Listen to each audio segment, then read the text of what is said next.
Hello everyone. Today I'm gonna show you how to add a failover destination onto the connector.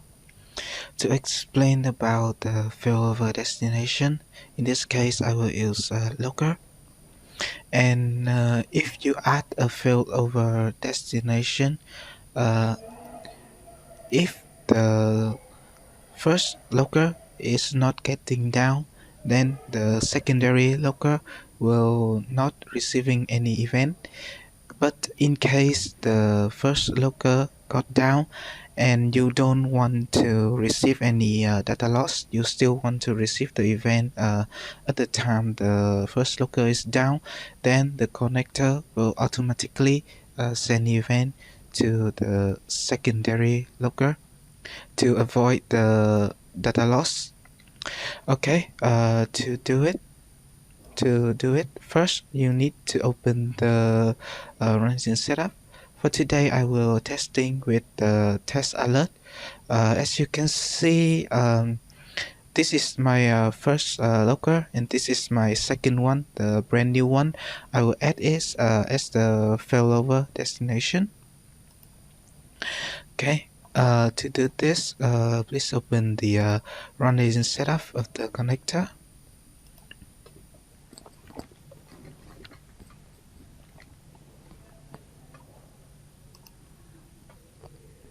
Okay, in the meanwhile, we will need to create the receiver on the secondary locker. Okay, in this case, I will add a new receiver. I will name it test alert.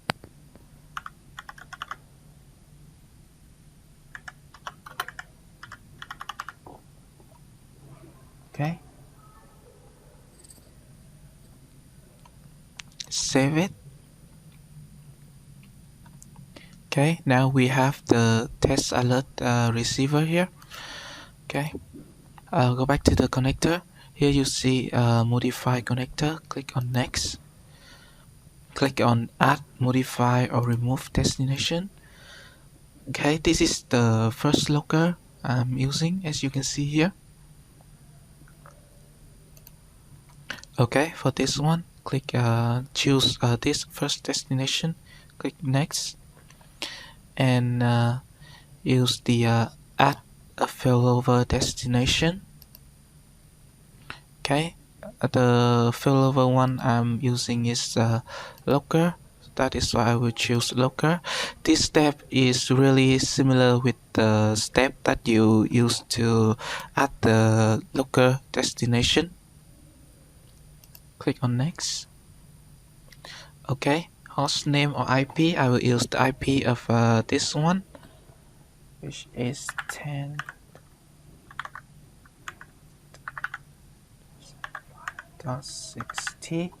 Okay, receiver name is the receiver that I have just created earlier. Okay, click on next. This is really similar with the step to add the local destination. Okay, import the certificate of the locker to this connector.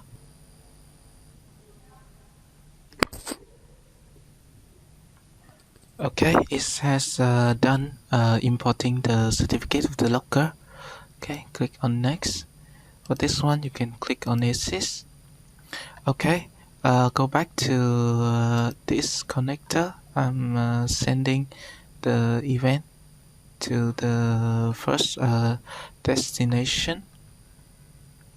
Okay, I will testing by sending some event.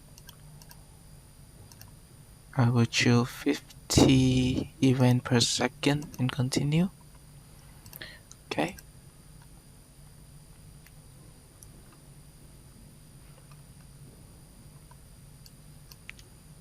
Okay, here you can see the first one is still receiving the event.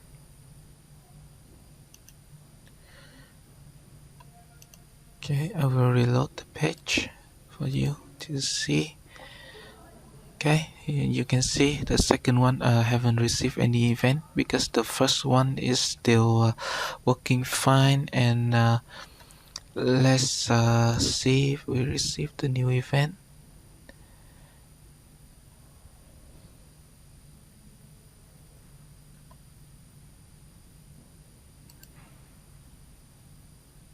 Let's try to search for the event in the last 2 minutes. Okay, here you can see the new event is coming in, but for this one there are no event because the first one is haven't got down yet. Right now I will try to shut down the first locker. For that you can have a clear picture on how the failover destination works. Okay, here I got the first locker with this IP.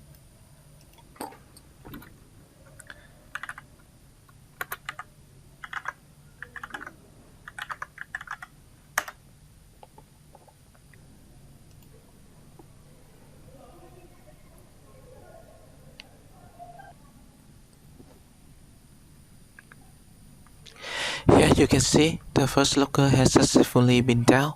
Now I will go to the web UI to check. Here it's got down.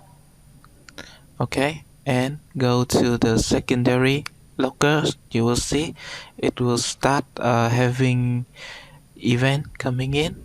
That is because the first locker has been down.